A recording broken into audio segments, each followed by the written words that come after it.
Здравствуйте! В нашей главе рассказывается об обрезании союза, который установил наш праотец Авраам и Ишмаэл. И это же было сделано Ицхаку на 8-й день. И то же самое должны сделать мы все.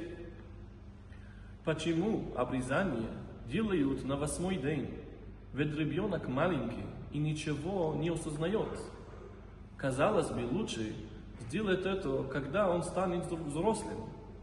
Ребе Каоль Машиах объясняет, во время обрезания устанавливается вечная связь и союз между человеком и Всевышним.